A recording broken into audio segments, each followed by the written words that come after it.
Hello students, friends, audience and guys, good evening all of you and how much better are you feeling today? I hope that everyone is extremely absolutely fine. मैं प्रवेश कुमार आप सभी students का आप सबके अपने channel English with प्रवेश में हार्टली वेलकम करता हूं और आशा करता हूं मेरे एफर्ट्स मेरे कंटेंट्स आपकी लाइफ में नॉलेज इंप्रूवमेंट में काफी यूजफुल और बेनिफिशियल होंगे। सो स्टूडेंट जिस कॉन्सेप्ट में डिस्कस करने वाला हूं वो बहुत ही इंपॉर्टेंट है और काफी टाइम तक काफी स्टूडेंट्स के माइंड में कंफ्यूजन क्रिएट रहता है कि इस वर्ड से पहले हमें किस प्रकार से क्या प्रीपोजिशन यूज करना चाहिए क्या नहीं यूज करना चाहिए, तो वो कंफ्यूजन आज दूर होने वाले स्टूडेंट्स। तो यदि आप चाहते हो कि वीडियो आपको प्रॉपर्ली समझ आए, आपकी स्ट्रॉन्ग रीडिंग बने, तो प्लीज इसको starting to ending intensely watch में कॉन्स्टेंट वॉच कीजिएगा। एट लास्ट पे आपको लगता है कि प्रॉपर्ली समझ आ गया है तो प्लीज इसको लाइक जरूर कीजिएगा, ज्यादा तक इसको शेयर कीजिएगा और सब्सक्राइब करना बिल्कुल ना भूलिएगा स्टूडेंट। सब्सक्राइब के साइड में जो बेल आइकन उसको प्रेस कर दीजिएगा ताकि हर रोज आने वाले नोटिफिकेशन बिल्कुल सही टाइम पे मिल जाए। तो स्टूडेंट्स अभी हम डिस्कस करते हैं उस शब्द पर जिसके बारे में मैं आपको बताने जा रहा हूं, कुछ अननोन फैक्ट्स, यानी कि होम। होम एक ऐसा शब्द है, एक ऐसा नाउन स्टूडेंट्स, यानी क्लास ऑफ ग्रामर क्या है, होम का नाउन है। तो ये एक ऐसा नाउन है स्टूडेंट्स जिससे पहले हम कोई प्रपोजिशन यूज नहीं करते हैं। किस केस में ऐसा होता है वो देखिएगा, बने रहिएगा मेरे साथ, देखते रहिएगा, बहुत ही इंपॉर्टेंट वीडियो होने वाली है, जरा स्किप नहीं कीजिएगा स्टूडेंट्स। और वीडियो वॉच करने के बाद आप डेफिनेटली रियलाइज करोगे कि आपने होम से रिलेट इस फैक्ट को जाना है, समझा है, सीखा है, नॉलेज आपका इंप्रूव हुआ है। तो देखिएगा स्टूडेंट्स, बहुत ही इंपॉर्टेंट कॉन्सेप्ट है होम।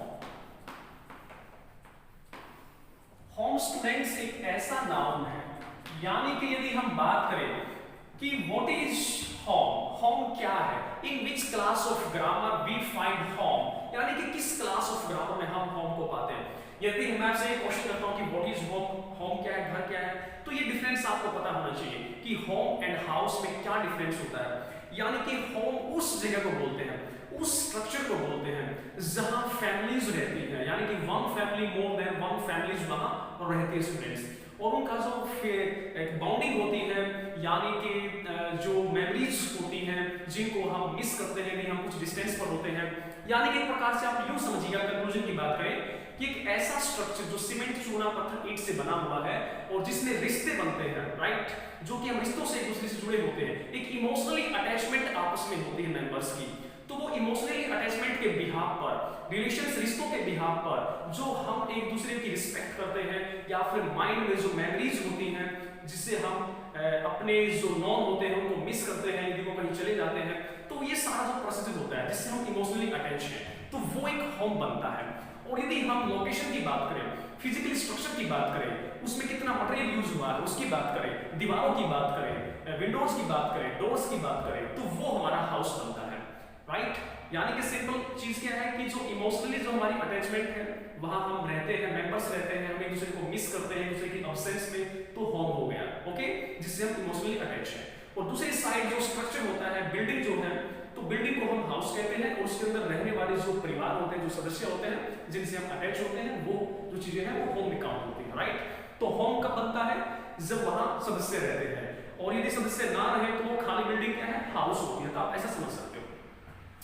तो लेकिन जो मैं बताने वाला हूं स्टूडेंट्स वो ये है कि होम जो है ये हमको पता लगा है कि what is home and what is house, what is the difference in between two words, दोनों में क्या डिफरेंस है, बहुत ही सिंपल चीज थी। लेकिन अब होम एक ऐसा नाउन है स्टूडेंट्स जिससे पहले कोई प्रपोजिशन यूज नहीं किया जाता। मेरा जो मेन पर्पस है ये वीडियो बनाने का और आपसे इस होम शब्द के बारे में अननोन फैक्ट शेयर करने का, वो सिर्फ यही है कि इससे पहले हम कोई प्रपोजिशन नहीं लिख सकते, होम से पहले हम कोई प्रपोजिशन यूज नहीं कर सकते स्टूडेंट्स, ये बिल्कुल गलत हो जाएगा, ये आपको समझ लेना है, राइट। डिफरेंस की मैंने बात की, वो एक बहुत ही कॉमन चीज है, आई होप आप जानते हो, नहीं जानते तो आपको समझ आएगा। लेकिन प्रपोजिशन यूज नहीं करना है, वो किस केस में यूज नहीं करना है, जब हमारे पास कुछ सिलेक्टेड वर्ब्स होती हैं, वो वर्ब्स मैं यहां लिख रहा हूं, यानी कि ब्रिंग, गेट, गो, अराइव और reach, come. Students, there are 6 verbs, 1 2 3 4 5 6. जब ये verbs किसी सेंटेंस में यूज की जाती है, यानी कि सब्जेक्ट, वर्ब, ऑब्जेक्ट, तो सब्जेक्ट के बाद वर्ब, तो जो वर्ब इन्हीं में से कोई वर्ब है स्टूडेंट्स, तो फिर उसके बाद यदि हम होम जैसा नाउन पाते हैं तो आपको डिसाइड करना है, चीज आपके माइंड में रिटेन होना चाहिए, सस्टेन होना चाहिए कि इससे पहले हम कोई प्रपोजिशन यूज नहीं करेंगे, ओके। फॉर एग्जांपल देखिएगा, यदि मैं कहता हूं कि आई वेंट होम, मैं घर गया। अक्सर स्टूडेंट्स का हैबिट होता है कि गो वेंट गॉन, यानी कि गो से बनने वाली जो भी फॉर्म होती है उसके बाद वो टू यूज कर लेते हैं। आई वेंट टू होम, ये गलत है। यानी कि होम से पहले गो का कोई भी फॉर्म है तो कोई प्रपोजिशन यूज नहीं होगा। आई वेंट एट होम, ये भी यूज नहीं होगा, कोई प्रपोजिशन यूज नहीं करना है। जैसे मैंने कहा कि आई केम होम, मैं घर आया अर्ली, यानी कि मैं जल्दी घर आया। तो स्टूडेंट्स केम होम से पहले केम, मैंने वर्ब यहां मेंशन किया है, तो इन दोनों के बीच कोई प्रपोजिशन यूज नहीं करना है, ये आपको ध्यान रखना है। बहुत ही सिंपल चीजें हैं, कई बार सिंपल चीजें काफी कॉम्प्लेक्शन क्रिएट कर देती है। ओके, तो ये आपको समझ आ रहा है। उसके बाद आप किसी वर्ब को उठा सकते हो, जैसे मैंने अराइव तो लिया, जैसे मैंने कहा कि आई arrived home at 9 PM yesterday, आप एड ऑफ टाइम दे सकते हो। देखिएगा students, I arrived home at 9 PM, यानी कि लेट पहुंचा मैं घर 9 PM। PM में काउंट होता है स्टूडेंट्स, जो कि मॉर्निंग का जो टाइम होता है उसको हम AM में काउंट करते हैं, और आफ्टरनून के बाद इवनिंग नाइट वो PM में काउंट होता है। यानी कि मिडनाइट 12 o'clock के बाद फिर से नेक्स्ट डे काउंट होता है, तो AM में काउंट होना स्टार्ट हो जाता है। मिडनाइट तक हम PM में काउंट करते हैं। तो आई अराइव्ड होम, मैं घर पहुंचा एट 9 PM यस्टरडे, कल मैं कितने बजे घर पहुंचा? 9 बजे। अब देखिएगा, अराइव्ड के बाद होम और अराइव्ड के इन बिटवीन कोई प्रपोजिशन यूज नहीं करना है। अब आप कहोगे सर कि यहां एट यूज किया है, तो होम के बाद हमने एट यूज किया है, टाइम की सेंस में यूज किया है। ऑलराइट, तो ये आपको ध्यान रखना है।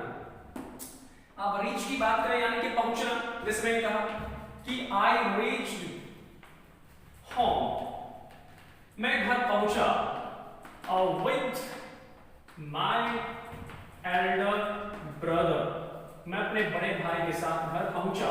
I reached home, don't say I reached at home, don't write I reached to home, okay, only I reached home।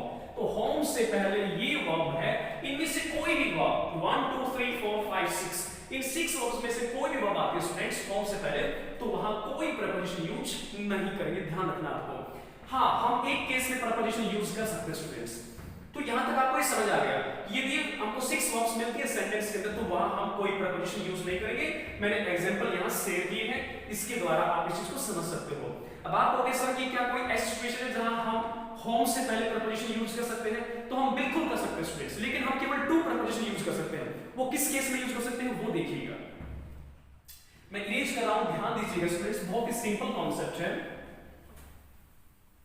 हम इस केस में यूज कर सकते हैं। अब वो केस क्या है वो जरा समझिए ध्यान से। यदि आपको होम से पहले पॉजेसिव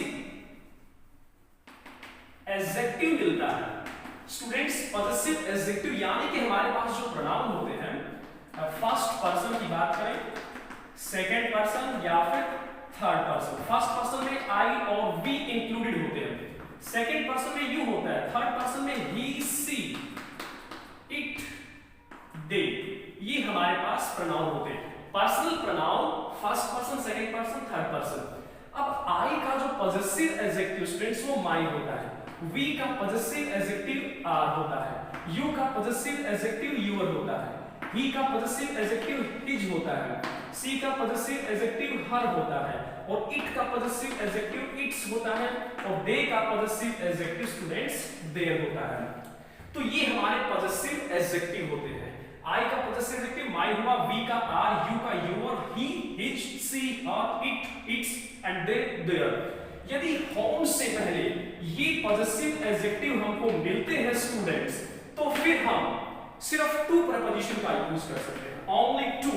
और उन 5 या 6 जो मैंने 6 वर्ब्स लिखवाई थी, उन 6 वर्ब्स में से अराइव और रीच ये वर्ब नहीं होनी चाहिए। यानी कि ब्रिंग, गेट, गो, कम, अराइव और रीच, यानी कि 4 वर्ब्स तो होनी चाहिए। ब्रिंग हो सकता है, गेट हो सकता है, गो हो सकता है, कम हो सकता है, लेकिन अराइव और रीच ये वर्ब नहीं होनी चाहिए। होम से पहले यदि आपको ये पॉजेसिव एडजेक्टिव मिलते हैं और ये वर्ब नहीं होती, इनको छोड़कर बाकी 4 वर्ब में से कोई भी हो सकती है, तो फिर आप 2 प्रपोजिशन यूज कर सकते हो। फॉर एग्जांपल देखिएगा, मैंने कहा कि आई वेंट हिज होम। अब देखिएगा, आई वेंट, गो का second form past indefinite went. अब हिज होम, होम किसका घर, उसका, तो ये ही का third person possessive adjective. Adjective क्यों हुआ, क्योंकि होम नाउन है, नाउन घर किसका है, उसका, तो नाउन को जो क्वालिफाई करे वो एडजेक्टिव होता है, और कैसा एडजेक्टिव है, पॉजेसिव है, उसका घर। तो अब यहां हम टू यूज कर सकते हैं, I went to his home. अब ये सही है स्टूडेंट्स, ये आपको ध्यान रखना है। ऑलराइट, एक और ऐसा केस है स्टूडेंट्स जहां हम टू प्रपोजिशन यूज करते हैं, वो भी देखिएगा।